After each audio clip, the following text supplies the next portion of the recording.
Hindi mag-aatubili ang lokal na pamahalaan ng Kidapawan na bawiin ang business permit at ipasara ang mga establishmento na mapapatunayang nagtaas ng presyo ng mabilihin at petrolyo ng labas sa itinakdang standard ng pamahalaan. Binalaan ni Mayor Attorney Jose Paulo Evangelista ang mga gasolinahan na huwag magtaas ng presyo ng mas maaga sa abiso ng Department of Energy o DOE. Gayon din ang mga nagbebenta ng mga pangunahing bilihin gaya ng bigas, dilata at iba pang grocery items na inutusang sumunod sa Suggested Retail Price o SRP ng Department of Trade and Industry o DTI. Ituturing na economic sabotage ang anumang iligal na pagtaas ng presyo na lalong magpapahirap sa mga ordinaryong Kidapawenyo sa gitna ng krisis. Upang maibsan ang pasanin sa sektor ng transportasyon, inanunsyo ng alkalde ang kanilang planong pag-roll out ng fuel subsidy para sa mga tricycle drivers sa lungsod. Layunin nitong mapigilan ang anumang hirit sa pagtaas ng pamasahe na tiyak na magpapabigat sa bulsa ng mga estudyante at senior citizens.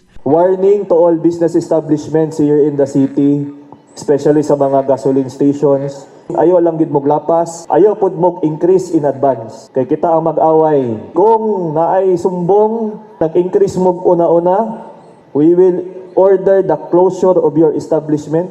We will revoke your business permit. This also goes to all those who are selling private commodities. Kung i-increase ninyo na, we will consider that as economic sabotage.